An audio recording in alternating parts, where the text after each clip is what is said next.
Hello everybody and welcome back to MUFC MPB here on YouTube. My name is Brooks and today is of course Friday the 5th of April. I believe the month is April. Every time I do one of these episodes I say the same thing. We are going through this year pretty fast. It's the 4th month already, which means we're only a couple of months away from the transfer window, which means we're a couple of months away from big decisions being made, transfers in and out of the club with efficiency. Hopefully we'll have a clear conclusion or resolution with whatever this manager situation is going to be. And we're actually going to see some change at Manchester United because of course Ineos have been here for a little bit now, but you know there hasn't been a transfer window. There hasn't been a period where we haven't just been playing football and going matches week in week out. We haven't really been able to see the true changes that Ineos have been and will be making. So the closer we get to the transfer window, the closer we get to this summer, the more excited I get, and hopefully you guys will be getting as well, to see the differences that will be made at Manchester United. But the one we're going to speak about today, as you can tell by the title, the thumbnail, and the tweet that is on your screens right now. God, that was squeaky. Several figures, The widespread feeling in football is that Manchester United have already made their decision and that Erik ten Hag will leave in the summer. Now, some of you might be cheering, doing knee slides across your living room, but some of you might not be so happy with that report. It's an allegation. I don't think it's definitely written in stone just yet. In fact, I'm still clinging on to the hope that Erik ten Hag will be here next season. I know, of course, after yesterday's result against Chelsea, you know, some people might still be upset. And obviously, I still am upset as well. But I can also see that you can't blame that. I don't think you can blame that loss on Erik ten Hag. It was a completely open game. From the first minute to the last minute, of course, the game was just back and forth. I think we had over 17 shots on goal, the most we've had in ages, or the most I can remember us having in ages. Garnacho bagged the brace. Bruno Fernandes scored one. We still can't defend. It's a lapse in concentration from the players. But I don't think you can put that defeat on Erik ten Hag. I just don't think you can. I think a lot of people are using that as it was the final nail in the coffin, like Liverpool's a write-off now because, you know, the players are going to be low on confidence. I know it's at Old Trafford, but we're going to get slapped. All of that, blah, blah, blah, Erik ten Hag out. But I don't think it's like that. I think what I want for Manchester United next season, and I've said it before and I will say it again, what I want and what I think would be best for the club going forward, especially with what we're getting this summer with, you know, the new structure, is to give Erik ten Hag the first year. Just give him a year. Yes, after a year, if we're still in the same situation or if it's worse, God forbid it's worse, then you go and get rid of Ten Hag. But Ten Hag doesn't become a crap manager overnight. He went to Ajax, or he was at Ajax doing bits. He took Ajax to the semi-finals of the Champions League. He was a minute away from the final of the Champions League with Ajax in 2019, I believe it was. He won back-to-back league titles with Ajax. He was winning the trophy every single season. And you can clearly see it's not as easy as he made it out to be because he leaves Ajax. A couple of his guys leave as well. And they're battling relegation mid-season. They're well off the title. It's not just because you're at Ajax in the Netherlands, it doesn't guarantee you the league. And Erik ten Hag is a great example of that. I would almost say that since he came into Manchester United, his first season should have been this season.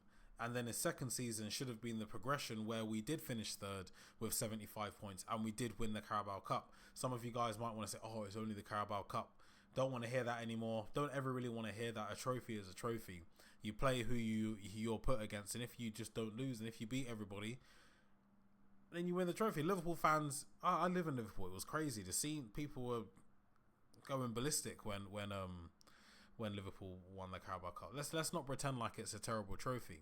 But my point being, there's been a regression. There's been some sort of jinx that's been put on Manchester United this season in terms of the injuries. I'm hoping that we don't get another Gabriel Heinze situation. He comes in, does brilliant. Everybody loves him. Oh, I remember watching Gabriel Heinze run. I'm not that young. I remember watching him on TV when I was younger. And then an injury. After the injury, he was finished. Let's hope that doesn't happen with Lisandro Martinez, because what we saw last season from him was completely different to what we've been seeing at Manchester United, especially in defence. You have someone there who can command the defence. He can be aggressive in the tackle. He can drop off. He can beat you on your first touch. He can take the ball under pressure, pop it about, play with the goalkeeper. He can ping a ball. He can drive passes directly into the striker, the wingers. He can do it all. And the thing with Lisandro Martinez is, because his game is so high, the intensity of his game is so high, all of these injuries that he's picking up now that he wasn't picking up before, I think could hurt him in the long run. And even in the short run, i.e. now, next time we see him come back, is he going to be playing properly? Is it going to be on his mind because he just came back and got injured straight away? Those things happen. I just can't have it happen again, but I don't know. I think along with him, obviously you have Luke Shaw and Malacia as well, who went missing apparently, joke, blah, blah, blah. You have a defence that can't stay consistent in terms of the lineup of the defence, and even if the lineup is similar, the consistency of the players in the defence. I think when you have injuries in the back line especially, I think those hold the most weight and the most problems for the team, because that's your last line of defence before you get to a one-on-one situation with the goalkeeper. When Luke Shaw's injured, we would have had Malacia to come in, but Malacia has been injured the whole time. Luke Shaw's been out. We're having to play people out of position at left back, which means there's a whole new shape to the back four. Things that were happening naturally before, in terms of the relationships between left backs and centre backs and right backs and centre back partnerships. Those relationships aren't being seen on the pitch because those players they're just not available. And when certain things break down, communication starts to get affected. The passes you play, the doubt you put on yourself and the doubt you put on am I doing the right thing, because it's not Luke Shaw there this time, it's actually Victor Lindelof at left back, because am I going to do that? It just changes everything. Do I press this person? Do I drop off this person? Do I have my back? Do I have my cover? Everything. I know these guys will be in training, practicing, but when you get on the pitch, things that just come naturally to you because you've been playing with the same players for so long, it's just not there anymore. It's something different. And I don't think it's a coincidence that we concede so many goals and we're just so open. It does look like just the lack of communication going on the pitch. And I don't know, not everybody plays football, not everybody has played football, not everybody watches football in as much detail as the next person. But there are certain things that I can see when I watch Manchester United and I think no one said anything there. Like, for example, yesterday, Cole Palmer's goal, the winner, corner to Chelsea, nobody picks him up. Everybody points. I can see about 3 or 4 people pointing like, yeah, he's over there, someone go and do something, but nobody moves. It's only when the ball's going to him and he receives it, opens up as if to say, oh yeah, I'm going to lace this. That's when Mason Mount tries to press, but it's too late. And of course, the rest is history. It's things like that. Sorry guys, my computer is making noise. It's things like that. And I think because of that, because of the amount of injuries and the amount of recurring injuries we've had, I don't think you can put all of this season's blame on Erik ten Hag. I think you will have some people that say, oh, his training is too difficult. This wasn't happening at Ajax. He was going in, he didn't have 50 injuries in a season at Ajax. I don't know what's happening at Manchester United. I think it's just bad luck. I think he's had a lot of bad luck this season. I think a lot of players have had bad luck this season because, of course, those are the ones picking up the injuries. But what I think that means is you can't put all the blame on Erik ten Hag. And I think I say this. Laurie Whitwell reports several figures around Manchester United feel Erik ten Hag deserves the chance to operate in a new structure populated by people whom Sir Jim Ratcliffe and Sir Dave Brailsford regard as best in class. People like Omar Barada, Jean-Claude. Performances and results this campaign have raised scrutiny on ten Hag, but United's consistently long injury list is viewed internally as a genuine mitigation. And I think it has to be. I think when you have this many continuously for the whole season, it started in pre-season with Mainu, someone there who was definitely going to be a first-team starter, picking up an injury. Then our first game, we're not going in with our strongest team. It started in pre-season, but it is a mitigation. Like, I think the season is a one-off in a bad way, not a one-off in a good way like Leicester, but this is definitely a one-off in a bad way. And I think if Manchester United do decide to keep Erik ten Hag, I think they'll be making the correct decision. This might be conflicting to you, and that's because it's conflicting to me, and that's because it is just a conflicting report.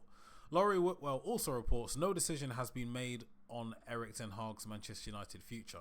However, ten Hag being involved in meetings about recruitment and the medical department. He is also making calls on hotels and training facilities to be used on the pre-season tour to the United States. So you have one report earlier, written by Miguel Delaney, saying that the widespread feeling in footballers at Manchester United have already made their decision and that Erik ten Hag will leave in the summer. Directly in contrast to Laurie Whitwell saying no decision has been made. Wait, what? No decision has been made on Erik ten Hag's Manchester United future. All we can take from this is that nobody actually knows, apart from the people at Manchester United and the very few people that they've explicitly told what they're going to do. And that decision right now might be, we're still waiting. They might be, and probably will be, interviewing other managers in case Erik ten Hag really does, mess things up. It might. Look, if Manchester United lose every game until the end of the season, yeah, cool. Manchester United will have to get rid of Erik ten Hag. It will be understandable. But if Manchester United, say for example, win the FA Cup, I say you keep Erik ten Hag. If Manchester United finish the season strong, look, we could win every game until the end of the season, but so could Tottenham and so could Aston Villa. We could win every game until the end of the season and not qualify for the Champions League. Just because we didn't qualify for the Champions League, I don't think that means that you get rid of Erik ten Hag. I think his future entirely depends on his finish to the season. We could win every game apart from the FA Cup final. I think that's a very strong finish to the season. Yes, we lost the FA Cup final, probably to Chelsea, I'd imagine. Yes, we lost the FA Cup final, but we finished the season strong. We won 99% of the games. I'd be annoyed, but it would be a strong finish to the season. I think in those circumstances, they would say, yeah, cool. We've witnessed now what Erik ten Hag, could bring to Manchester United. We've watched him finish the season very strong. He has already won a trophy for Manchester United. We've seen what he can do at Ajax. We've seen the football he can play. We've seen the progress that certain players have made, and we've seen what potential the team could be based around, i.e. Garnacho, Kobbie Mainoo, Lisandro Martinez, Onana, Dalot. These types of players being coached by someone like Erik ten Hag and with the coaches around him, and then being supported and backed by competent owners and being backed by a competent sporting director and a competent CEO is a recipe for not a disaster, but a tasty apple pie. And I love apple pie, and that's why I think you should keep Erik ten Hag. But I don't know. It's a hypothetical situation. If we were to get rid of Erik ten Hag, though, I have done this before and I'll do it again. I will take you through I'll take you through the top 5 bookies' favourites. Who's the favourite to take over from Erik ten Hag should he be sacked in the summer? At first, we still have Gareth Southgate. I will always say it. He's not going to be Manchester United's next manager. You don't hire Omar Barada. You don't hire Jean-Claude and then go and hire Gareth Southgate, because those will be the two discussing it most with the owners, and they will be the ones making the footballing decision really on whether Gareth Southgate is appointed. But it won't happen. It won't happen. If we can see it as fans that Gareth Southgate would be a terrible appointment for Manchester United, given what he did at Middlesbrough, get them relegated, given how relatively, really unsuccessful he's been with England, the football he plays, the players that he has at his disposal, compared to what he gets from those players. To bring him into Manchester United, a toxic atmosphere, I would say. The biggest club in England, up there with Real Madrid as the biggest club in the world, the club with the most media focused on them. I think it would be a terrible decision. But he's at 2-1. I think he's at such low odds now because it was just the international break. And of course, the international break means England and Gareth Southgate's name is in the papers. How are you going to sell clicks over the international break, which is notorious for being boring and quite, laboured? You put Manchester United, Gareth Southgate, Manchester United. He is a fan of Ashworth, and Ashworth is a fan. Blah blah blah. It's obvious Gareth Southgate is going to be favourite for the new Manchester United manager. But in second is Graham Potter at 5-2. I put him in the same bracket as Southgate. I don't think he's ready for Manchester United. At third is Thomas Tuchel. I don't really want Thomas Tuchel. He's at 8-1. At 10-1 in fourth, tied fourth at 10-1 is Roberto De Zerbi, the Brighton manager. I wouldn't mind him, but I'd prefer Erik ten Hag over him, or Ruben Amorim, who is the Sporting manager. I'd prefer Ten Hag over him. But I'm going to take you to number 7 in the list, because this number 7 in the list is somebody who does raise a few eyebrows in a good way, as in, would he be better? Would he be better than Erik ten Hag for Manchester United? At 12-1 is the current Germany manager, Julian Nagelsmann. I think in the last international break, we watched Germany dismantle France, probably the best team in the world, 2-0 away from home. And I think it was a perfect example of the type of a manager Nagelsmann is: attacking, free-flowing, beautiful football to watch, but not just aesthetics. It has a punch, it has an end result, and it has something, that gets fans off their seat. Not just to sit back down in that was so close. It would that fans are celebrating straight from the kickoff. Literally within the first 20 seconds or something, Florian Wirtz is finding the back of the net because of a kickoff glitch. It could be called a kickoff glitch. You have Toni Kroos receiving the ball and then pinging it back into Wirtz, who controls it well and then slams it top bins. It was as simple as that. And then Kai Havertz made it too. But I just want to take you through the stats of that game, because France aren't a joke. France, this late on before a tournament will be, playing their most serious football, and of course against a serious opponent in Germany. But they got torn apart. Germany had 15 shots, 6 on target, 58% possession, 709 passes with a 90% pass accuracy, and 5 corners over the 90 minutes, compared to France's 2 shots on target, 42% possession, 511 passes and 86 pass accuracy with 2 corners. They got dominated. And I think if you have a young manager there who has himself admitted that he watched Manchester United very regularly, when Sir Alex Ferguson was there, someone who clearly likes Manchester United, clearly has a soft spot for Manchester United in his heart. If you have someone there who's available, who I think is better, I think he probably is better. Okay. I think Erik ten Hag in the past has been better. He has the trophies. He has the success at Ajax, at Bayern Munich B. But he's older, which means he probably won't be in management for as long. He's obviously not going to be here for 25 years. But I just think right now, today, Julian Nagelsmann is a better manager than Ten Hag. And I think if he were to come in the summer, I wouldn't be against it. But I just do think it's quite unlikely, because he is the manager of Germany and he definitely wouldn't be leaving before the Euros. And if Manchester United were to get a new manager and they have decided on a new manager, it would make more sense to have someone in from the day after the last day of the season. It's the first day that they can possibly work. I don't think it would make sense to Ineos to hire someone who'd then be available closer to the start of the season next season than the end of this season. I just don't think it would make sense. That's the only reason I can't see them getting it done. But the next two are Thomas Frank and Zinedine Zidane tied at 16-1. I don't think we could or really even should be discussing that, because it's just not going to happen. We're not going to see Zidane or Frank as the manager of Manchester United. But before this episode or this video finishes, I do just want to go over something that I'm disappointed about. The Chelsea versus Manchester United 4-3 last night. What? I say it. I was annoyed.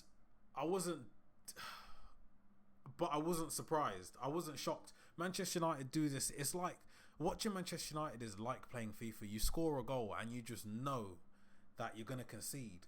And it doesn't stop. It never ends. Manchester United, we concede the same goals. They're always cutbacks. Every goal is just a cutback. You cut it back to Gusto cuts it back to Gallagher, and he gets a free shot. And when the ball gets cut back, it's almost like every single player is like, oh, who's gonna get it? But no one's like, let me get it. And that's how they open the scoring. And then I think with the penalties, Anthony's one. Listen, Anthony made the tiniest bit of contact with Cucurella, but Cucurella was already going down. His foot, before Anthony was even there, was already like that. He was already going. He was on his way. He was on his way down. He facilitated the contact, I think, and I don't think it should have been a penalty, because if that's a penalty, then you have to send Walker off for Rashford, because there was deliberate contact there, clean throw on goal. You'd have 2 or 3 penalties a game if that is a genuine penalty. However, you can't argue against it being given because there is contact. I just don't think it's a penalty. With the Dalot one, on the other hand, I don't think that's a penalty. Contact initiated by Madueke, the attacker. The only reason there is contact is because he's blocked.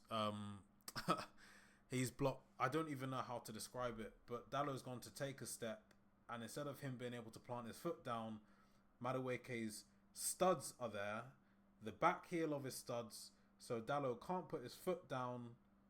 He falls, and for some reason, that means Madueke flies forward as well. And they look at that for minutes, and they replay it all, and I can see it, and I'm like, it's not a pen, but they give a penalty. Don't know how, but yeah, Gabriel didn't foul Højlund at the Emirates, and McTominay wasn't fouled by Richards. But none of these things happened, apparently. I think it was an entertaining game to watch. It was definitely a game that I'd like to see more often, but we have to be able to manage the game better. We have to be able to concentrate for the full 90, 10 plus 10 or 11 or 12 or whatever it turned out to be. Somehow got the 8 minutes anyway, like the ball was out of play every 5 seconds, because it definitely was. It wasn't. It was end to end. Listen, it's our own fault. It's the players' fault. They lost concentration, and as I said, Cole Palmer's winner. You have 3 or 4 players there pointing. Someone needs to deal with Palmer. Nobody does it until it's too late, and that's how we lost. Another deflection. Listen, hopefully against Liverpool on the weekend, we're able to perform. We're able to get ourselves up for the game like we were up for the game against them in the FA Cup. We need to beat Liverpool. We cannot let them win the Premier League. And listen, if I'm honest, Arsenal is probably the team we'd all want to win the Premier League. We don't want City to eclipse our three-peat, their three-peat as well. And of course, we don't want Liverpool to win the Premier League. So we need to beat Liverpool. We need to help Arsenal out. And of course, we need to get into the Champions League. So we need to win every single match from now until the end of the season. But if you have liked this episode or this video, make sure you leave a like. Make sure you also hit the subscribe button. If you haven't already, make sure you follow at MUFCMPB over on X, as well as myself and the other presenters. All our links will be in the description down below. Let me know in the comments as well. if Erik ten Hag was to get sacked, who would you like to become the new Manchester United manager? And also, are you Erik ten Hag in or Erik ten Hag out? I'll be back with you on the weekend. Hopefully we beat Liverpool, innit? Hopefully we beat Liverpool. It's at Old Trafford, so it does give us the home advantage. But until then, I will see you guys later, and goodbye.